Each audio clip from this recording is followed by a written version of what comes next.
Welcome to another Insight interview. We are here in the best city in the world, Newcastle upon Tyne, but I am biased into my hometown to interview a very special guest.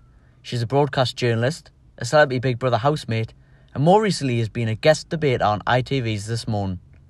Let's get an insight with India Willoughby.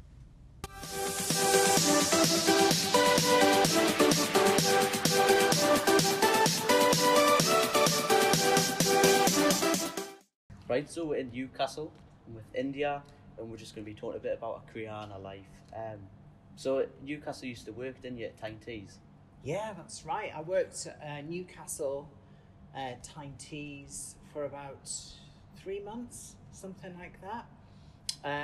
But I grew up in the northeast, grew up in Carlisle. I was born in London, but this is where I live and this is home. It's always going to be home to me, Newcastle. So it's always nice to come back from London. Oh, fantastic. You know, London's great. I love London because I'm very much a city girl. I like a bit of, life going on around me. Country drives me nuts. If I was Prime Minister, I would ban the countryside.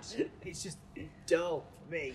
But I like the compromise between London, where it's like really quick, but then you come back to Newcastle, which has got everything I need. You know, it's still a city and everything. But home's home, isn't it? You know where your family and friends are? Yeah. That's the most important thing. That's where it's important.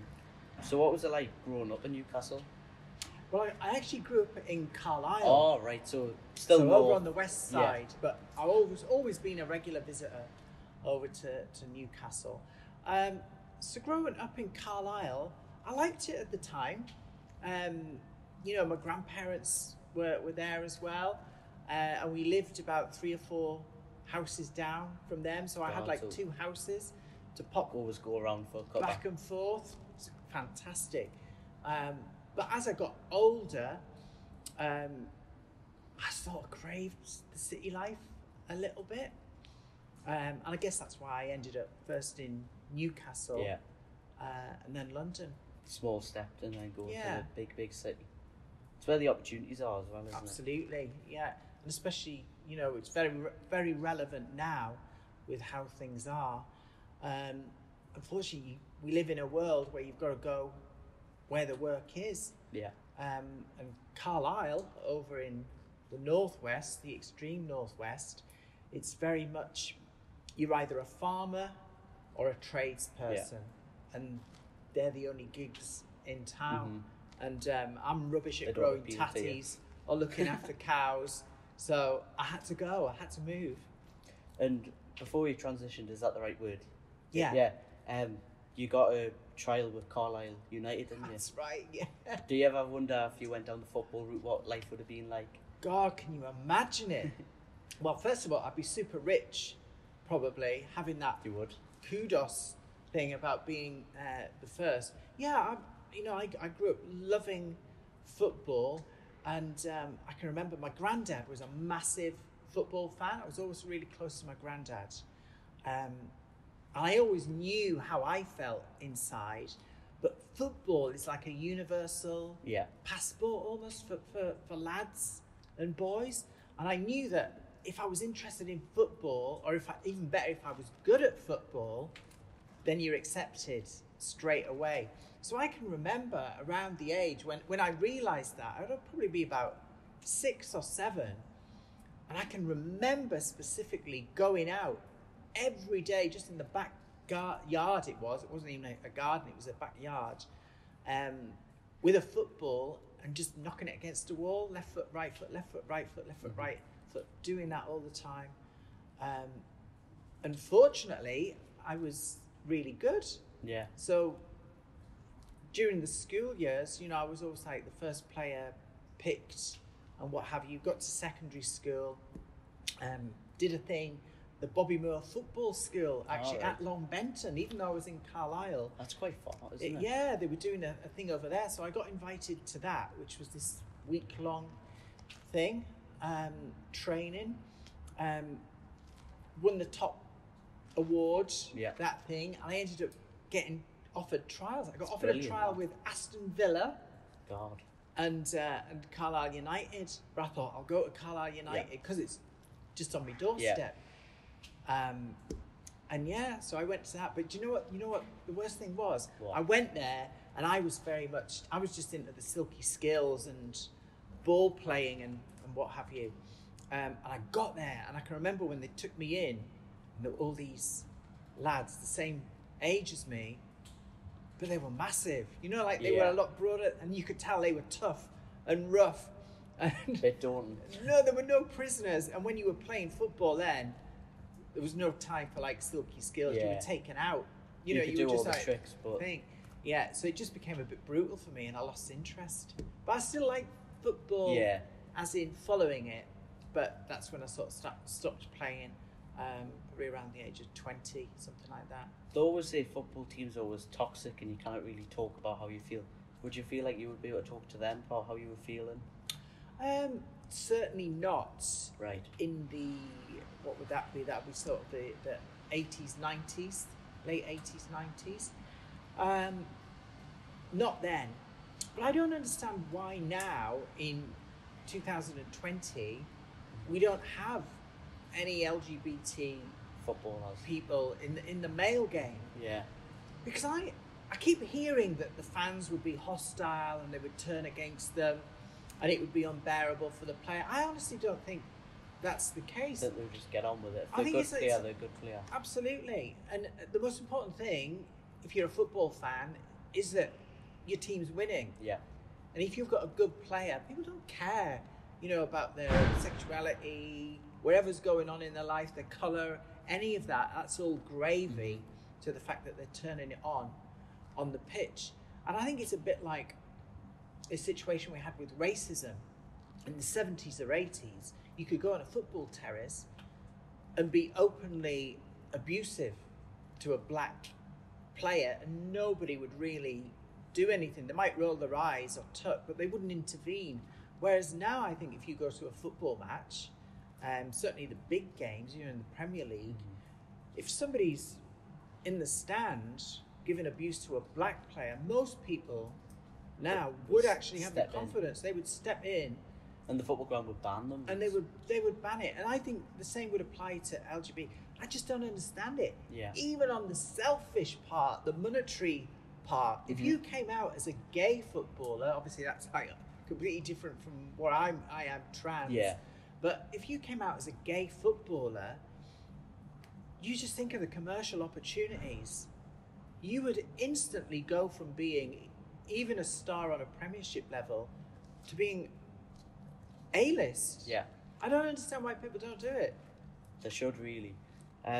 When you said that you liked playing football because you knew that you'd be accepted, is that because you knew from birth that you were a woman? Or Yeah, I think I sort of cottoned on probably around the age of 3 or 4. I knew at that age. Really young. Yeah, straight away.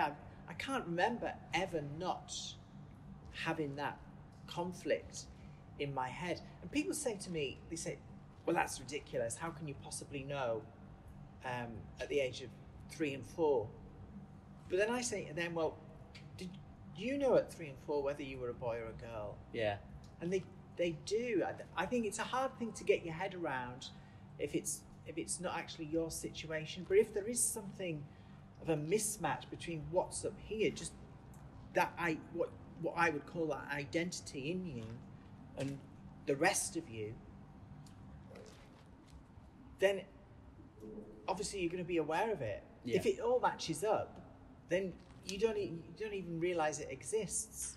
It's like blinking or breathing air. You only actually notice it if it's in conflict. Yeah.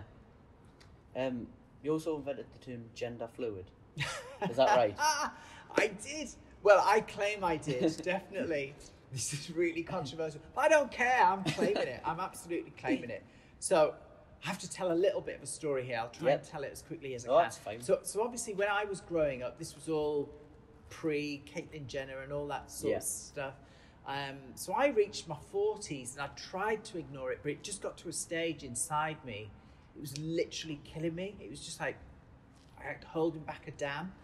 And I thought, I can't live my whole life as this person. I'm not, because it was just too stressful. It was exhausting. I can imagine. Putting on this front. So I thought, how am I going to get around it? But equally, I thought, if I do tell everyone, I'm going to lose all my family, I'm going to lose all my friends, I'll be rejected.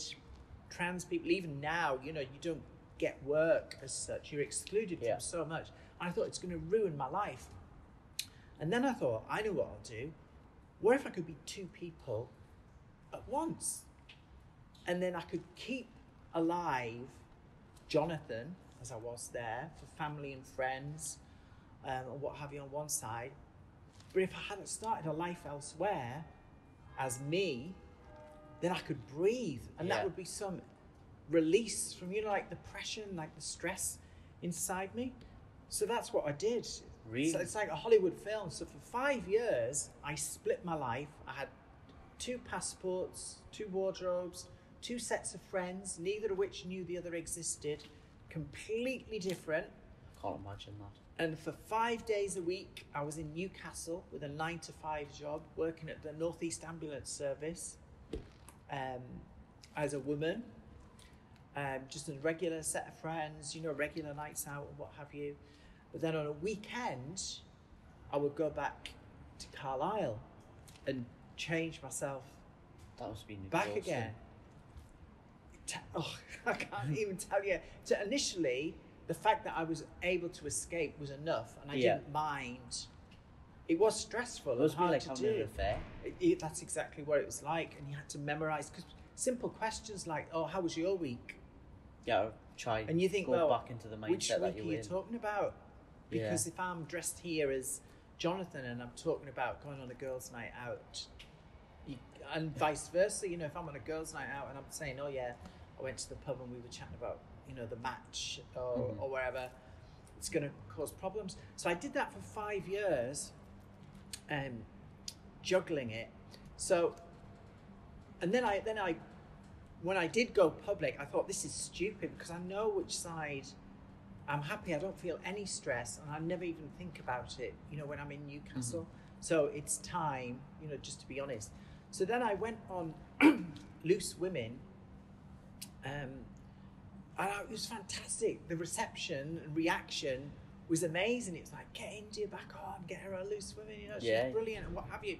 And I did that, and that seemed, whether it was a coincidence or not, or whether I was part of the sort of trigger that was going on in the world, because I was accepted, and it wasn't a big deal like gender is now. I was just accepted. Oh, it's unusual, but great. It seemed to bring all the, what I would call the crazy stuff out. And I think people at home who were more transvestite than think, oh, I can do this. I can be a man and I can be a woman, and I should have full women's rights, even though I'm a man and other.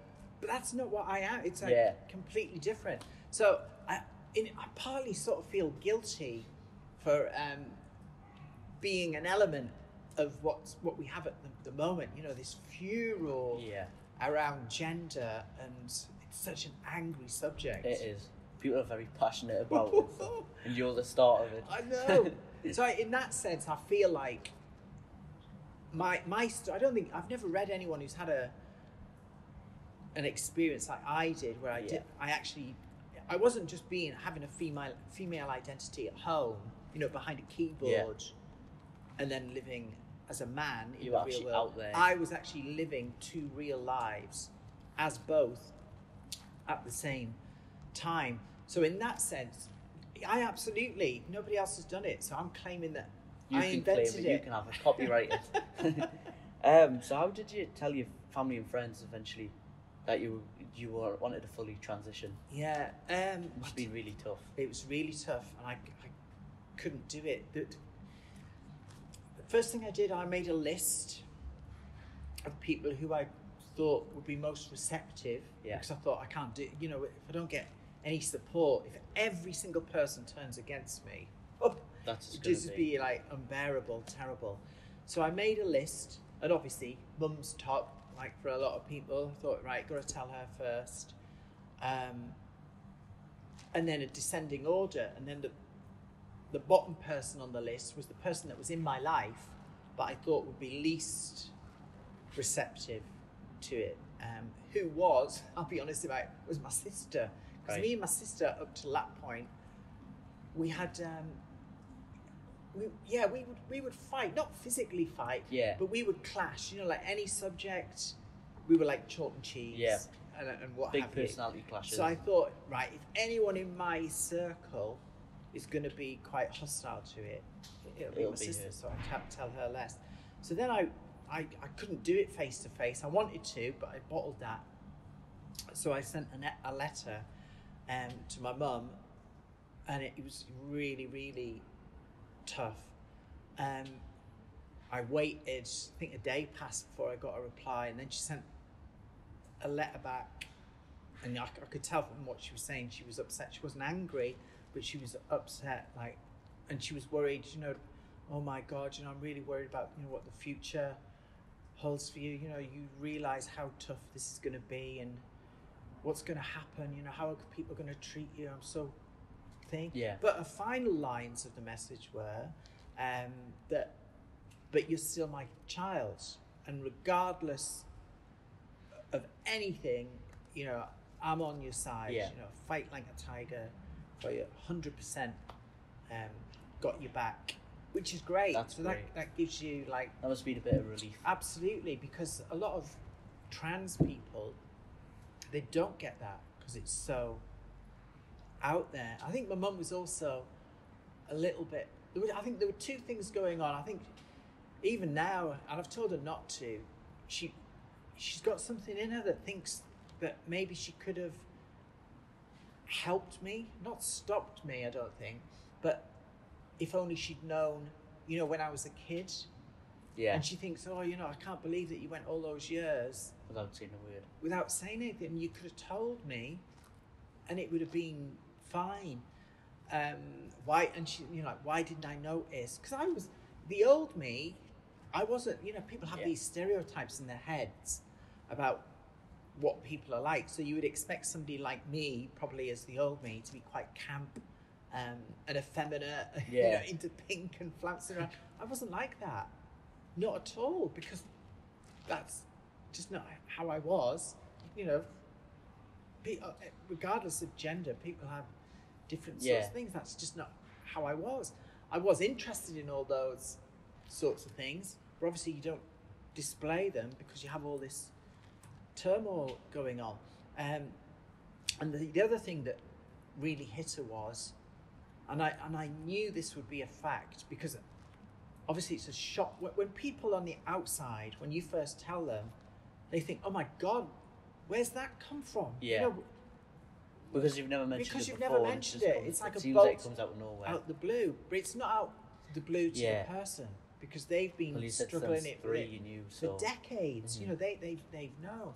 So I knew that when I did start telling people, it would come as a shock, you know, to my family and friends. But for my mum, it felt like a bereavement, because I know there shouldn't be favourites in families. There were three of us. There was me, my brother, and my sister. And maybe because I was the firstborn, and I almost died when I was born as well. Right.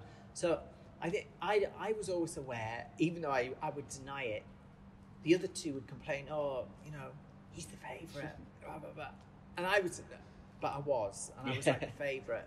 And I think for my mum, because of what we'd gone through when I was born, she felt like it was almost a bereavement, you know, and that she was going to lose me forever. Like brought back their memories. Yeah, because it is a death in a way. Yeah. Obviously, there comes a point where you no longer will ever see that person in all the family photos, that person who went on all the little holidays, you know, as a kid and did all that. And that personality as well. Yeah, absolutely. It dies.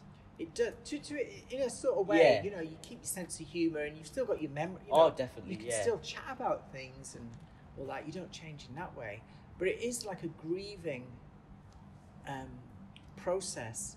But what I did for my mum, which I thought was only fair at the time, when I'd been leading this secret life for 5 years, at that point I just wanted to blend in, because I didn't want anyone, obviously, to notice me. So I thought, right, I need to pick a really plain bland name, Yeah. you know, to be living this secret life under. So I chose the name Joanne Charles. No offense to any Joannes out there. It's a lovely name, but you know what I mean? It doesn't just stand like a out. It's a normal- name. Yeah. And my old middle name was Charles. So I thought, oh well, a lot of people are called Charles as a surname.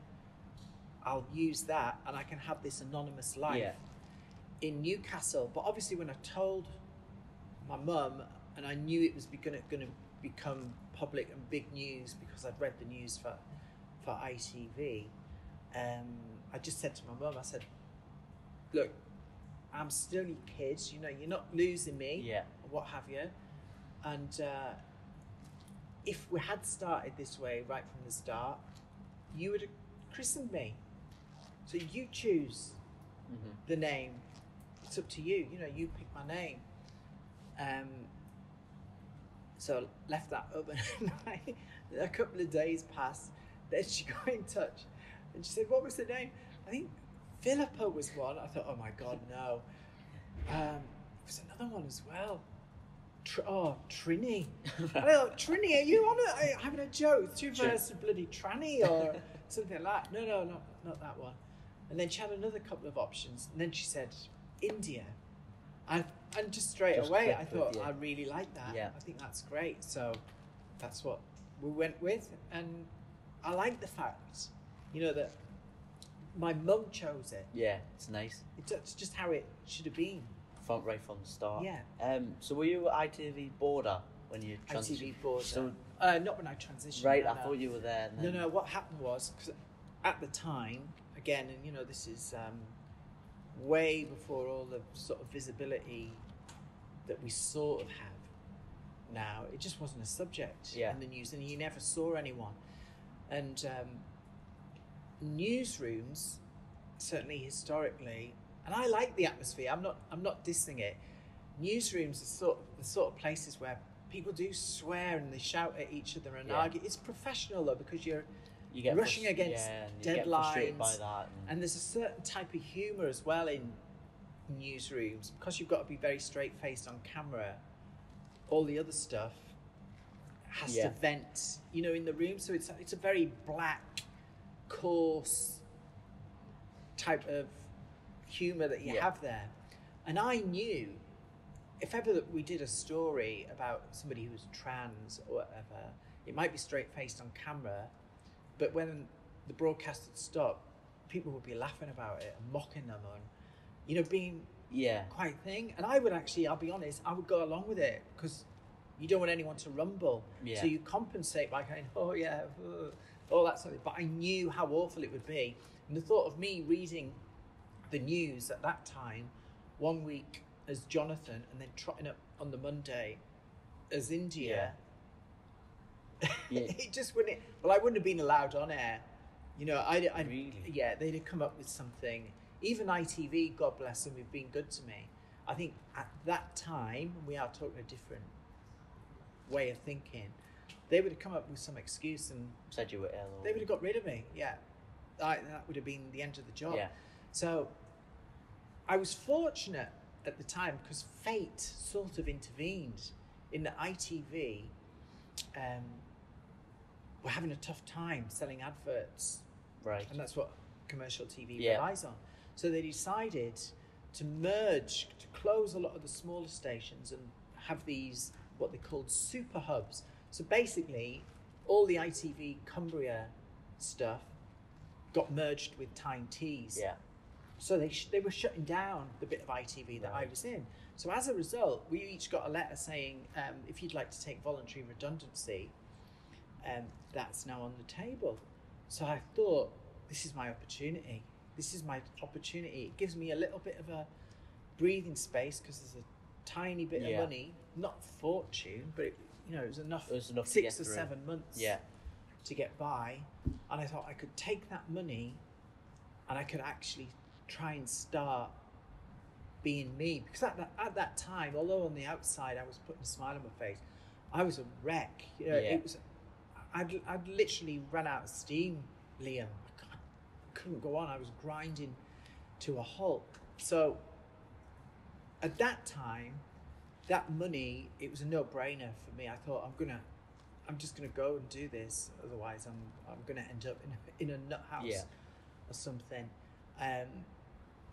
So it was a good thing in the end. That gave me the little push and the opportunity to do it. That's good. And then 2016, you were the first transgender newsreader. Was that for Channel 5? Yeah, that's right. So how did that feel? Did it feel like you were making history? Or? Yeah, it did. It was great. You know, to having gone through what I did, and then get that gig was fantastic. Yeah. Because after the chronological order was, I was a newsreader for ITV, then I left with voluntary redundancy. Yeah. I got my 9-to-5 job in Newcastle, left TV completely for 5 years, so didn't do any TV for 5 years. Then when I went public, obviously it became a big news story around the country, and I thought, do you know what, why did I give up my old job? Why was I hiding? So you were passionate about why it. can't somebody like me be a newsreader? So I got back in touch with ITV, and they took me on for 3 months at Tyne Tees. That's when I started working away from the 9-to-5 job in Newcastle. I got the TV job in Newcastle. So I did that for 3 months. And then on the back of that, a job came up at Channel 5, and they said, we'd really like you. So so going down to London was completely different. Never worked in London before. Completely different pace of life. I always thought Newcastle was a big place, but then Newcastle, you know, like London is 10 times, maybe 100 times more faster. But I loved it. It was fantastic. But again, the problem was that I was just on the cusp where trans was sort of permeating into the news, and people were talking about it. And at that time, there wasn't any of this toxicity or poisonous stuff going on, so it was quite normal. But I quickly became aware, having sort of opened the floodgates to this big discussion, that things were getting, not within ITV, but on the outside, things were getting quite hostile. And there were a lot of people who didn't like me, not because of personality or anything, but purely because of who I was and who I represented. Things, you know, started being said on social media, like, well, I won't say, but just like horrible stuff. Things that obviously don't leave you. Yeah, absolutely. And it all builds up. And then eventually I thought, at the time I was thinking, well, you know, it's national TV, water off a duck's back, and you sort of ignore it. But everyone's human, and eventually it wears you down. It just chipped through. And then because of all the craziness that was going on, I felt, within the team that's supposed to represent me, you know, the sort of LGBT world, and they started saying crazy stuff and weird definitions of what trans was. And I was thinking, well, even the people who are supposedly on my side are actually making life tougher for me. And some of the things, I mean, the clearest example I can give is that, you know, Stonewall, for instance, who represent LGBT people. And I've got to say at this point, I think because I wasn't gay before, you know, coming out as trans. Gay, I think still people think that gay and trans are in some way linked, you know, there's some sort of thing, but they're completely different things. Trans is like just an identity. So you can be trans, you can be gay, trans and straight, trans and lesbian, trans whatever. But there was this gay connotation to it, which trans people have always historically fought against. And it's been really hard making that argument to people because we are such a small section of society. And all of a sudden, Stonewall, the governing body of LGBT stuff, was saying things like, trans women have penises. And I'm thinking, well, hold on a sec. That's absolutely not what I am. And I don't want people thinking that. You know, male anatomy was the stuff that drove me crazy. that's what caused all the distress in me. So to see, the body that supposedly champions my rights and pushes for causes, not saying how you actually saying felt that and thing, just being completely opposite to what you actually were feeling. Absolutely. Now I get it's a controversial thing, and the whole trans thing is now a can of worms because they've expanded the word to cover just about anybody could be trans under any criteria whatsoever, whereas before it was a very narrow, specific thing. You used to have to go to a doctor, you would get diagnosed as having something called gender dysphoria, and then you would be what we know as trans. But now it's all about, people can be trans on a Monday and a Tuesday, but then they might feel because they've different. done that. I feel like they are more easily getting offended by what they people are saying, because they've opened it right up that it's too awkward to talk about, so people just shut off from it. It's too awkward. There's not even agreement, despite what might come across, because these bodies supposedly are thought to represent everybody. There's massive disagreement within the trans world going on.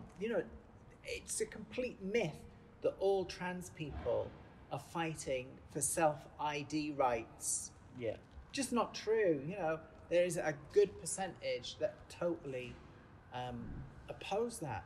And do you know what? Yeah, I'm not against anyone living their life and being who they are, but I think the LGBT world needs to do some serious housekeeping on the trans front. Yeah. And they need to, the easiest way to do it, they need to just draw a line down the middle, and the people on the medical side who are actually born this way and they physically transition in every way possible, they need to go to one side, and then all the other people who have, essentially, it's a form of gender expression. They're not transitioning. They don't want to change their bodies. They're not distressed by their bodies. They're quite happy with what nature gave them. And that's legitimate. Live your life as something. They can live with that. But don't use the arguments of these people over here to justify your own. I love that, that there's this big push at the moment to abolish the gendered world that we live in, where you have ladies and gents toilets and what have you. And London is a nightmare. I didn't transition to be gender neutral. I love the gendered world. Yeah. And I think most people do. And it just seems odd to me that this tiny, tiny percentage who are, gender fluid, gender non-binary, I should take the blame for inventing it. It's like, even within the trans world, which is 1% of the world population, this is like 0.3%, and yet signs are coming down, language is changing, everybody's trying to get brown. We even learned about it in the A-level English. It's like all these terms that we had to learn about. It's crazy. And I'm sure, you're a good guy, Liam. Everyone's got to respect every other, and nobody should be bullied. So I am 100%, if somebody wants to identify as non-binary, I'm 100% behind that, and I don't have a problem with that. Yeah. I call them whatever pronouns they want, that's fine. But I think if you're going to do that at the expense of people who are men and women, well, that's not okay, because if we're saying that all identities are valid, going down the route of, well, we can't have that sign because it's offensive. It's not offensive to me, I'm a woman, or you're a man. How is that offended? You take down swear words or offensive words. Why is that offensive? Why can't you just have, I'm just using toilets as the easiest example here, but you would have like male toilets, female toilets, disabled toilets, or a gender fluid toilet, and have their own space. The amount of people in London, for instance, they've got the Old Vic, world famous theatre, and you go in there and they have The men's toilet with a big sign over it, that's still there. The women's, for some reason, is women and gender non-binary. But then you have a third space as well for gender neutral. So essentially, if you're gender you're one of these people who hasn't decided or has opted out of gender completely, you have two blocks of toilets you can choose from. The men have their own space, but women don't have any exclusive That seems ridiculous. space, which is crazy. It's just odd, and that's what causes a lot of this animosity. Yeah, definitely. Having said that, there are crazy people on the feminist wing, the radical feminists who are like the BNP of gender. Yeah.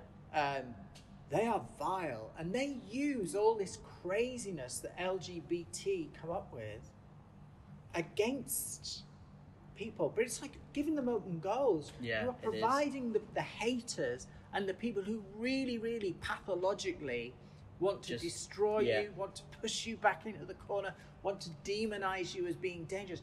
You are giving these people free ammo. And that's the problem. And that's why I sort of get it in the neck, because you're expected as being somebody as trans. I even find it hard calling myself trans anymore. And that's not because I very happily be known as trans, and I would love nothing more than to be able to go out into the world and actually speak highly and do nothing but positive stuff and promote it and allay people's fears. But I don't feel I can do that at the moment, because it's been overrun effectively. You have a crazy situation at the moment where people like me, the equivalent of me now, a kid who's let's say 11, 12 upwards, in my situation that was always felt this way, and and is going to the doctors and what have you, they are now on 5-year waiting lists for a first appointment. That's just to see a GP, to get in and sort out what's going to happen. 5 years. You don't wait that long for anything on the NHS. Yet while that's happening, the LGBT world is campaigning to demedicalise trans, as in to tell doctors to stay. We don't need doctors to be trans. I don't get why. Keep the doctors away. Why do they want that? Because they feel that at the moment the criteria historically has always been you go to a doctor, you get diagnosed, and that's you trans. They want to wash away with that. They want to make it so you can so you can just say it, click your fingers and be trans. Now, while they're campaigning for that, and they are now the majority because the actual number of people who transition is tiny. Obviously, that's the message they're sending, that trans people don't want doctors. Keep the doctors away. We don't need that. Trans women have things. But how does that help the people who are really trans on 5-year waiting lists? Yeah. What? We're already waiting. You want to reduce the number of clinicians that we can go and see? It's crazy. That's crazy. That is crazy. And that's why the T word no longer works. Yeah. LGBT. I think the problem is, I think gay people don't understand trans. Again, people will think, oh, you're all part of the same family. It's so completely different. And I think a lot of gay people with good intentions, I'm not saying any of this is motivated by malice. Absolutely not. It's all well intended. But I think I'm guessing that for a gay person, they see it through gay eyes, in the sense that, well, I didn't need somebody to tell me that I was gay. I didn't need permission to be gay. I just went out and did it.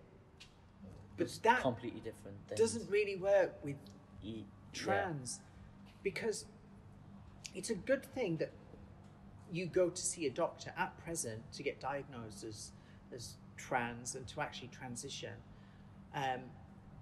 Is a year to a year's process. Yeah. Before you even start anything that might be permanent, you go and see doctors, you go and see psychologists, psychiatrists, and they talk through how tough it's going to be. Why do you want to transition? And you explore all these things.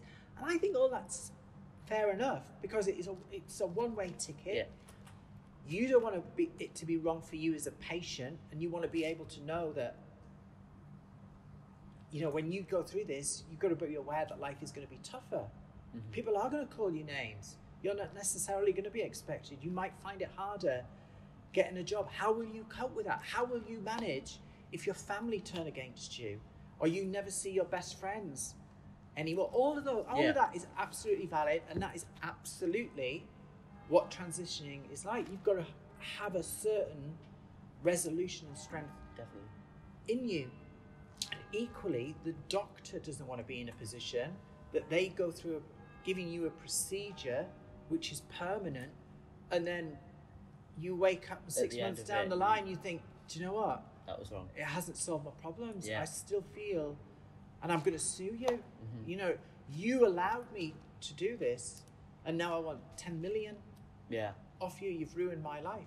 So all of that questioning that goes on from the medical profession is absolutely valid. But because we now have this group of people who aren't trans, in the sense of they're not transitioning. Yeah. They're identifying as trans, but they're saying, keep the doctors away. We don't need doctors. It's completely different. And that's the problem. You know, LGBT is ostensibly a gay organisation. It's about sexuality and freedom and rights, which is all good thing. And I support all that. But they honestly don't understand the trans thing, because you don't have to go and see a doctor to be gay or lesbian. There's nothing involved. You just decide that, you just see it. You just crack on. Yeah. And that's what they see. They think, well, why can't trans people just click their fingers? But it's completely. But there are good reasons why not, for both the trans people and the individuals who are involved in the process of helping them find a resolution. It's definitely an interesting topic, and you go down in many different ways, and there's loads of arguments for and against. I think it's just too messy. Yeah, Liam, that's what it is. It's too many branches off one tree. It's too hard to understand. I try and avoid the subject as much as possible. I don't mind talking about it in the media, but it's just too messy. And the only way it will ever be resolved, if they start to clean it up and they start to define it with a lot more clarity, instead of all this woolly hippie stuff about, we're all in this together. We're not. You know, trans people aren't even in it all together. We absolutely disagree. Well, Piers Morgan described you as one of the best trans role models. How does that feel coming from Piers? I love Piers, me. I think he's fantastic. That's really good, because obviously Piers has asked a lot of tough but relevant questions of trans people before I went on, and I know that the LGBT community on the trans side very hostile to him. But Piers is right. Piers is right on most subjects. I don't agree with him on everything. But no one agrees with anyone about everything. Absolutely. And I think that's healthy. And Piers has the right attitude. I know with Piers, I could go in and have a real ding-dong, ferocious argument with him, but at the end of the chat, whether it be in a pub or on TV, we would still be friends. Yeah. And I think that's the case for a lot of people. You know, when you go out to the pub, British pubs are full of people having arguments. That's what's great about it, though. Of course. And then at the end of it, you're still friends. But then that's that finished and done with, and you move on. The problem is that I think with the internet, and particularly Twitter, is that it doesn't just end there. It becomes a grudge, and it goes on and on, and it's very polarised. I haven't heard any Piers say anything that isn't correct on the trans front. I think he's got a really good grasp of it, and he understands the difference between people who are born with gender dysphoria and go through that process of transitioning as much as they can, which is really tough. And make no bones about it, nobody would choose that. It's not an option, because if you choose that, you are crazy, because you are limiting the opportunities that life will throw you, and you're lining yourself up to be ostracized in many ways by society. So nobody's going to choose that as this sounds a bunch of fun. So Piers gets the difference between people who were born with gender dysphoria and actually transition, and those who identify, which is a completely different kettle of fish. He also understands, the women's rights issues. My loyalty, initially, when all this toxicity started, I actually felt torn a little bit, because I felt just natural loyalty to the word trans. But as it went on, my loyalty is more to the side just of the ordinary person. I just think it's crazy. All of these good causes get hijacked by radicals, whether it's trans, whether it's feminism. I have a lot of arguments with feminists, but feminism in itself is an absolutely laudable cause. No right-thinking person would be against it. But I've seen websites, feminist websites, where they've been arguing against trans people, and then they go off and they say, and they're not being ridiculous here, this is what they truly believe. They believe that there should be a curfew on men between the hours of 6 o'clock and 8 o'clock at night. And they think How that... can they possibly believe that? Because they believe it will make it safer for women on an evening. But not every man is... Of course not. But they have it in their head that this is going to be the answer to all their problems.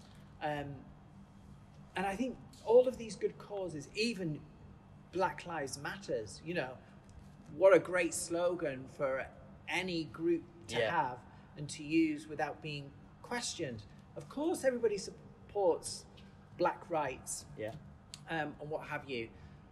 But as most people now know, if you go on the website or you actually swat up on Black Lives Matters, the organisation, they don't want police. They want to do away with traditional families. They basically want an anarchy society. Yeah. Well, most people don't support that. But if you criticise, it's very difficult then to criticise Black Lives Matter on Twitter or Facebook or whatever without being caused a racist. It's like me or you forming an organisation today saying stop the slaughter of elephants. Yeah. And everyone thinks, fantastic, we're going to sign up on that. And then in the small print, it's, we want to abolish the monarchy. We want to, every person has got to give India and Liam £100. Yeah, something like that. So, and then if they criticise it, obviously you're in favour of the slaughter of animals and what have you. It's absolutely crazy. People have got to wake up to what's going on. Yeah. It's a very easy way now for all these extreme people to kind of get to almost blackmail society. That's what it is. If you don't agree with it, then you're a bad person. That's you're horrible. Right. Yeah, it is. When you went and sent me Big Brother, you were such a big fan of it. Was it disappointing how it was? Good, Liam. It was my dream, honestly. Even before all this started and I became sort of known, I'd always loved Big Brother, and especially Celebrity Big Brother. God, getting asked to go on that was just like unthinkable. So it was the year of the woman, and it was the year of the woman. I actually think, I've never said this before, I think they'd lined it up for me to win. Really? Because that's how TV works. Yeah. And that was the outcome that they wanted. Well, it would have been great for them, wouldn't it? The first it's transgender such a different thing. And it was all in place. I've been the first transgender loose woman, first transgender newsreader, and it was all in sequence for that to happen. But obviously, I hadn't factored on Boris's sister, Rachel, and Anne Widdecombe, who, despite it being well publicised as being Year of the Woman, and only women going in on, and she would have known launch that night. She would have known. been She's told a all this. journalists. You know, they both write. They follow the newspapers. They've signed a contract to go into the biggest reality show in the UK at the time. They absolutely knew everyone who was going in. But within an hour or so, they were misgendering me. And at first I thought, well, maybe they're just not up to speed and what have you. So I politely explained to each individually, just by having a quiet word. But it went on. Mm-hmm. And eventually I flipped and I blew my top. And it's different in reality TV because you don't see, they can't show every minute of 24 hours. Yeah. So, and I don't blame Big Brother for doing this because it's a reality show and you want to make it interesting and explosive. But if I said to you, Liam, would you like a cup of tea? And you would, first time you would say, oh no, it's okay, thanks, I don't fancy it. And then I said, are you sure you don't want a cup of tea? And you said, no, I'm okay, honestly. But if I got up to like the 1000th time saying, Liam, do you want a cup of tea? At that point, you would snap. And that's what it was like in Big Brother. Yeah. You know, they misgendered me once. I had the little polite chat. All the stuff in the middle, you never saw on TV. And it went from the polite chat, can you please stop misgendering me?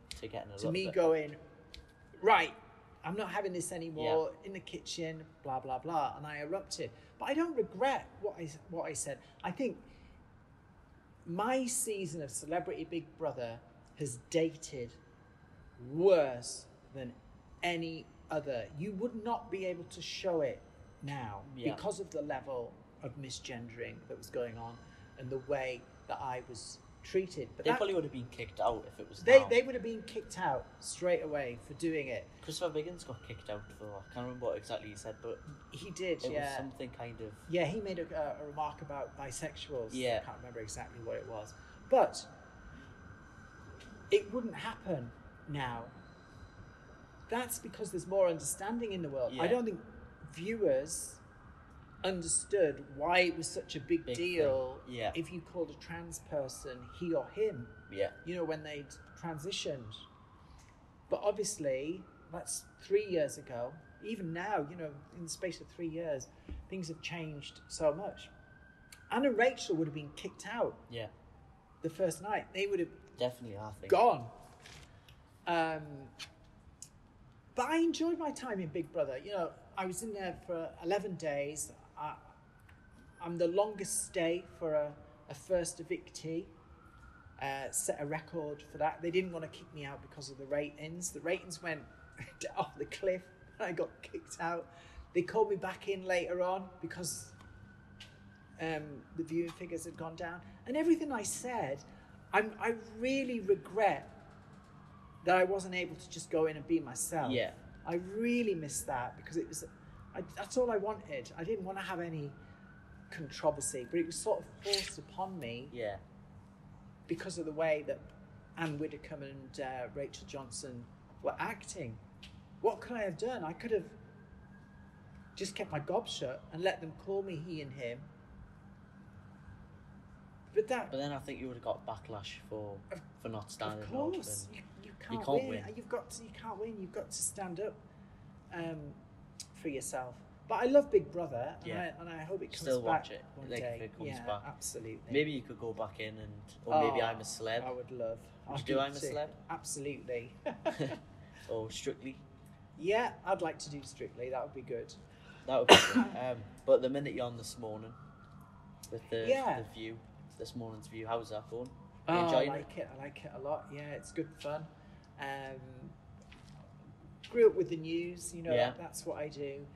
And what's great about doing This Morning is that they just treat me as a journalist, as a broadcaster. That's what it is. Obviously, if a trans story comes up, I might have an got a little insight in it. Into it. Nice but it's not the be-all and end-all. Whereas, even to this day on TV, the only time you ever see a trans person on a show is when trans is the topic. Yeah. And once that discussion's finished, on your bike, we don't want to know. We don't want to know what you think about Brexit or the size of chocolate bars compared to 10 years ago. You know, that's not a thing. You're only here for the trans, which again, if you compare it to other minorities, if you only ever saw a black person come on to talk about black issues, or a Muslim person to come on and talk about Muslim issues, there would be an outcry. But it doesn't happen on TV. I had an interesting experience just over a year ago, where I was due to go on the Jeremy Vine show. Right, yes. On Channel 5. And when they booked me, I got in touch and I said, is there any chance I can just go on a regular week just as a panellist? Yeah. I think that would be really good and positive, and it starts to break down the barriers. Yeah. It just becomes a normal... And it shows that you don't just have to be booked just because it's Trans Week or... Absolutely.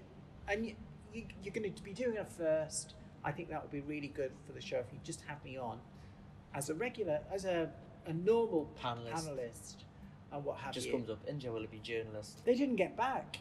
So I called the show up and we had a discussion with this researcher, and the researcher on the Jeremy Vine show said, I'm afraid you can only come on if trans is the topic. It's not right. Absolutely outrageous. So I'm fuming about that. I'm banned from the show now. Really? Because I kicked up a fuss and I went to the papers about it, and they said on air, "Oh no, India's welcome any time on the show." Have I been on? No. To this day, they don't have trans people on. I've got to say, it's the same with, I love Loose Women as well. Loose Women's a great show, and what have you. But you'll only ever see a trans person on Loose Women now if trans is the issue. Mm-hmm. And it's not right. Not the way forward. It becomes normal when, if you look at Coronation Street or EastEnders, you could have a black owner of the Queen Vic, for instance, and it would just be the new guy or the new woman in town has taken over the Rover's Return or the Queen Vic, and it would just be a character. That's their only function, would be to follow the plot. Whereas you couldn't do that with a trans person. If a trans person went on a soap or a drama, there's always got to be like a trans element to it. Do you know what I mean? Yeah, I get what you mean. So but Coronation Street did it okay, didn't they, with Hayley? They did, yeah. I mean, and again, I think it's fair enough, actually. A lot of people now say, oh, well, it's outrageous. Why didn't they use a trans woman, to play that part? But it's a different time. If they did it now, it probably would. Yeah, they would do it now. And that time, there wouldn't have been any trans women actresses to play the role, and B, the public reaction. Sorry, public, you would have laughed and mocked, and the storyline would have been lost. And actually, it was a good way to just show the public that it was just like a normal person. And stuff. I thought she played that part fantastic. Julie Hermanson, is it? I always struggle with her surname. It's a fantastic surname. But I thought she was brilliant, and she brought such empathy to it. And although she wasn't like a fashion conscious, stylish woman, she was very much like plain Jane, for want of an expression. Plain, I think she but she did get across that sense that trans people, I'm saying trans people, the only controversial one is trans women, because trans men are fine. It got across that they can just be normal, and just have normal jobs. So I think that was it was a big thing for trans people. Yeah. Well, thanks for coming down and taking the time to be interviewed. It's a pleasure. It's been quite an interesting conversation. Hopefully it starts going in the right direction. Hope so. And hopefully you get to go on I'm a Celeb. Like to see that. And also feel free to subscribe to the channel to see other Insight interview videos.